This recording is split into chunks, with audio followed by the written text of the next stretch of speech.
from morning till night. Good day, good day, good day, good day.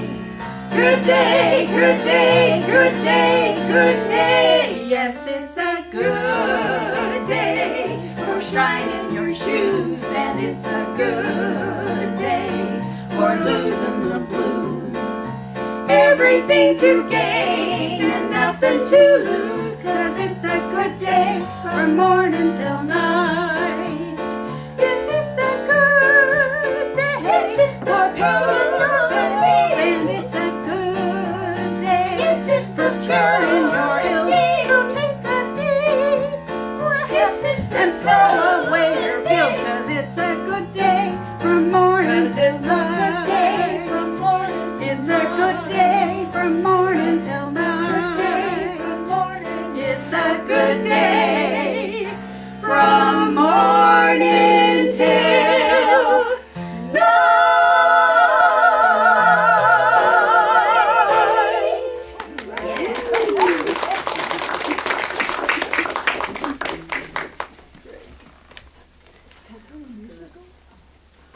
Peggy Lee wrote it. Thank you, Double Heart Trio. Yes. That was wonderful.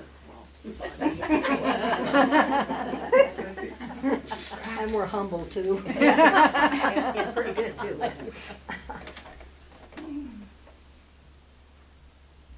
Our inspirational reading today comes from a very famous man, Dr. Emmett Fox.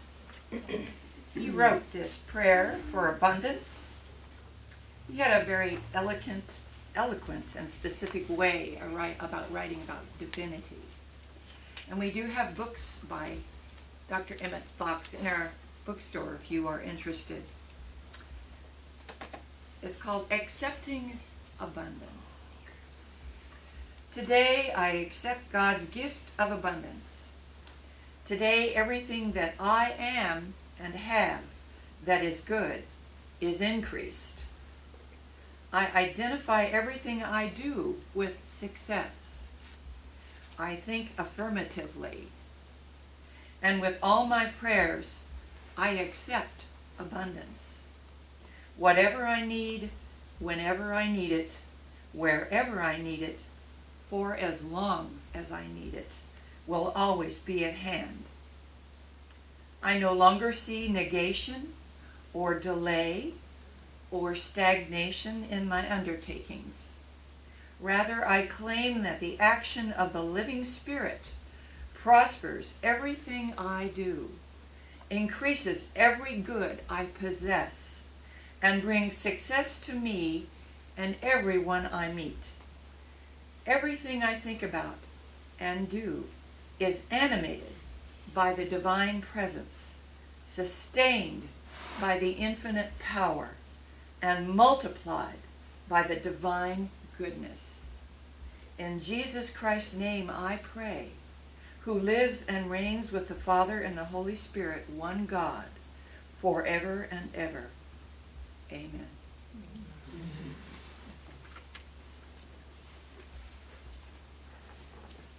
And now we get to hear a very special lady who is a leader, a minister, a teacher, a leader of our outreach ministry and our prayer ministry. She wears many hats, and she is going to be speaking on enjoying a life of praise and thanksgiving. Please welcome with me Reverend Mary Ann Kelley.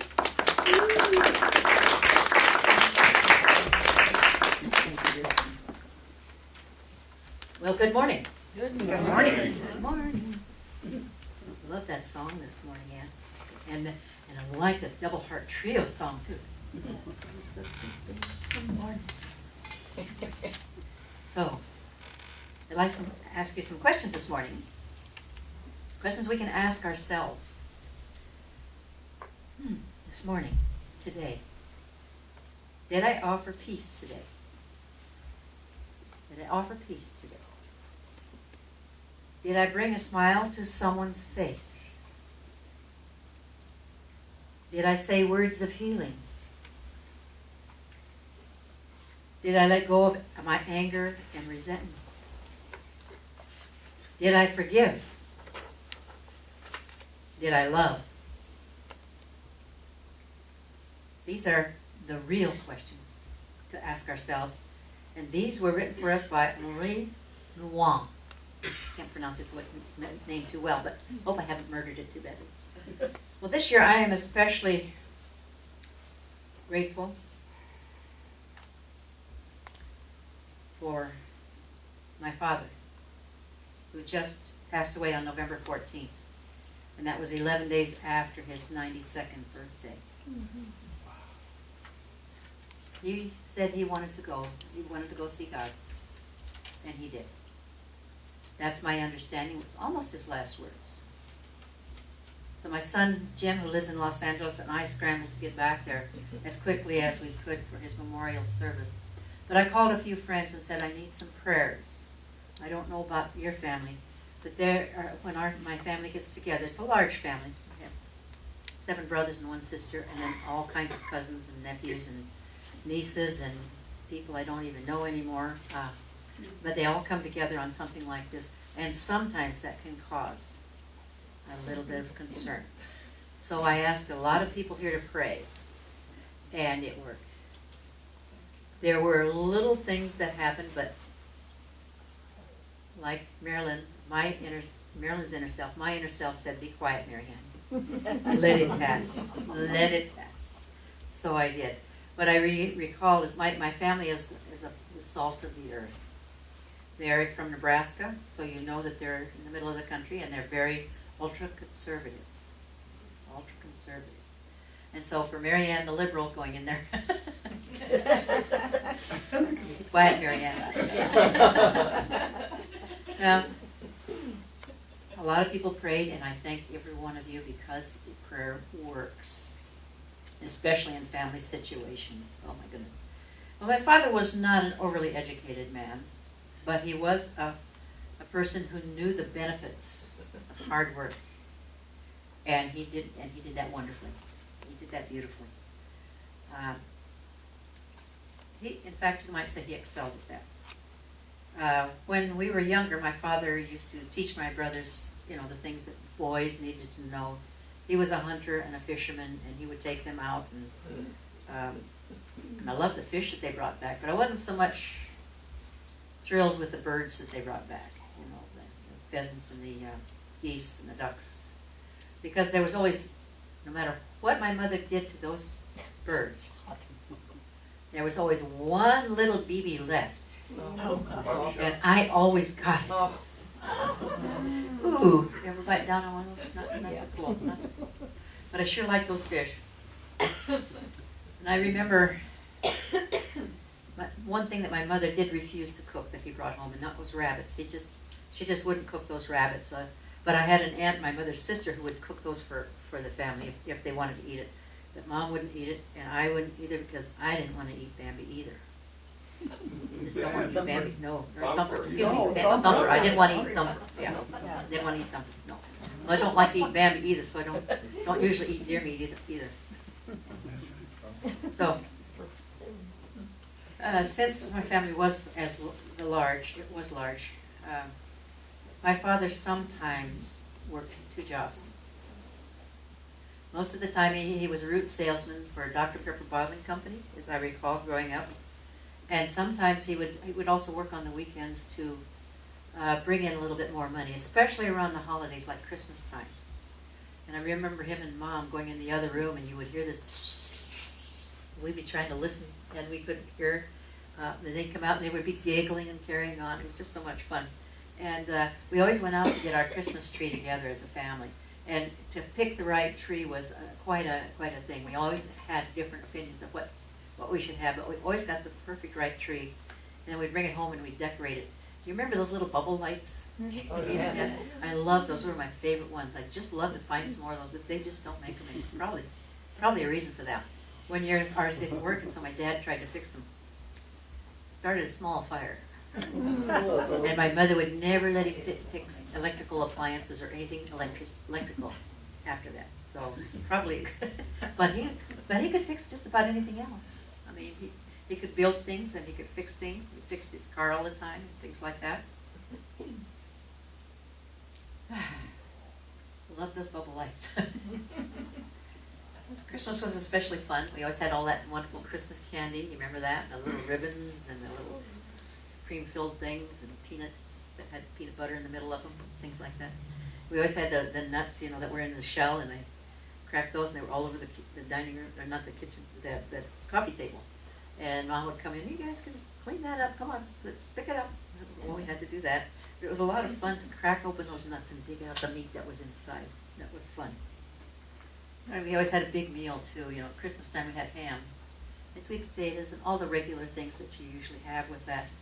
But our house, usually at least one or two aunts and uncles would come with cousins and all of that. We always had a full house. And the meals were always just a lot of fun. And it was all due to Dad's hard work that we were able to provide this for at least one part of our extended family. And of course everybody brought something, so it was easier on Mom.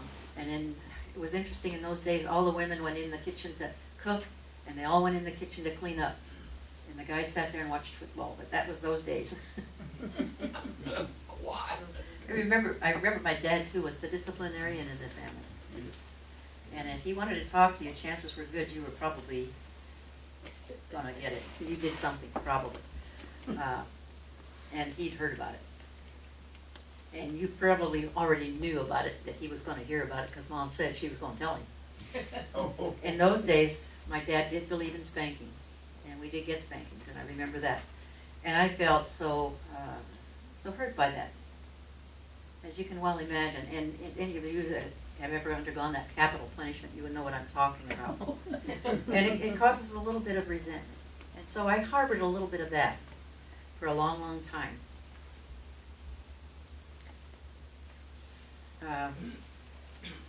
When I decided to retire back to Wyoming, I went back for several reasons. One, my brother, who is diabetic, was having some health issues, and he wanted some help, and I thought I could help him out. And also, I wanted to get closer to my parents. They were aging, and they were in a not a rest home, but an assisted living place.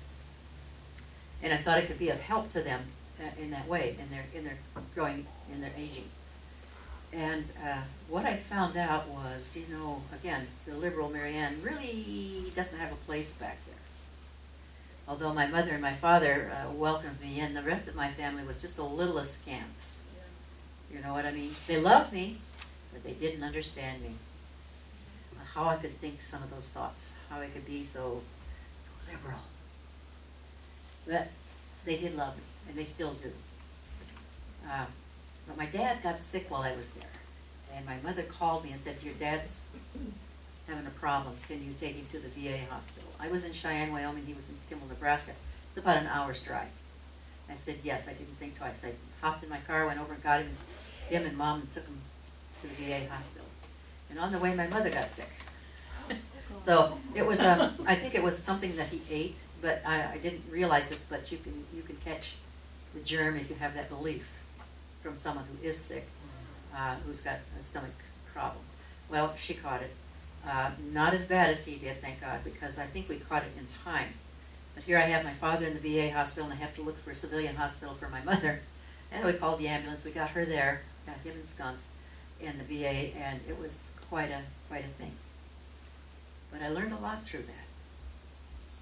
I learned that my people, my mother and my father, the people who were the strongest growing up, the people who knew everything, the people who were, in all essences, because they provided everything for me, my first experience of maybe what God was like was my parents, because they provided everything.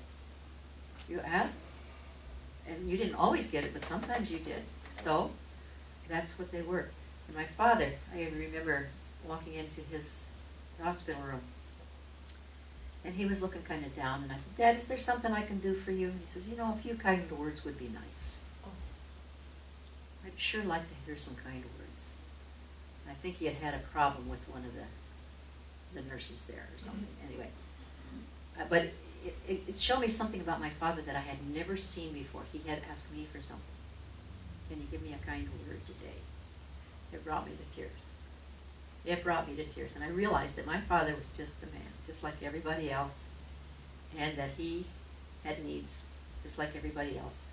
and that he always did the very best that he knew how, based on his conditioning. And I thought, wow, my dad's a person. And I found my mother, wow, my mother was also a person. Her needs were different.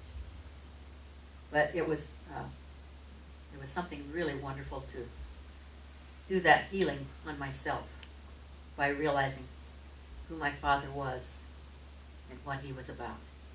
He was a man doing the best he could for his family. Well, when I went back this time, I looked at my father laying there in the coffin, and he looked so peaceful. He looked like he was asleep. And the shape of his mouth looked like he wanted to get in that final last word, though. But this time he didn't get it. But it looked like he wanted to. And I remember Mom going up to say her final goodbye. I don't know if I can finish this one. And she had such an angelic look on her face. And I knew that they loved each other very much through those 75 years of marriage. Wow. Wow. Can you imagine? The same person? Whoa. Maybe two people.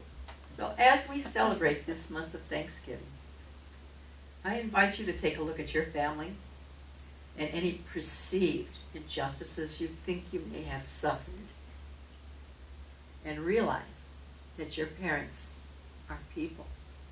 They're not gods. They are and they aren't. They represent God to us as children. That they are people doing the best that they can with the knowledge that they have in their conditioning.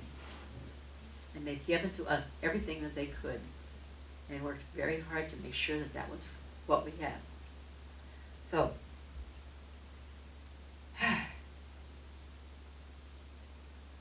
I invite you to celebrate your life, to enjoy your life as one of praise and poise and love. And when we look at others in our world, look at them through the eyes of that inner Christ, because that's who we really are. So let's take a look at that. And thank you. I'll be needing that. Look at the people in our lives through the eyes of that inner Christ. If we can do that, then we can raise our world up just a little bit. And that's how we can enjoy living our life of grace and poise and love and truth and thanksgiving. So I want to say thank you, wonderful God. Thank you for helping me share in my healing. And so it is, and so we let it be. Thank you.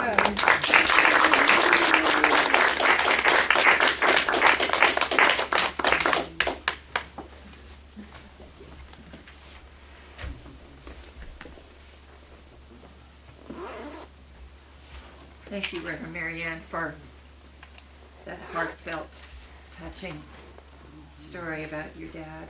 And we know that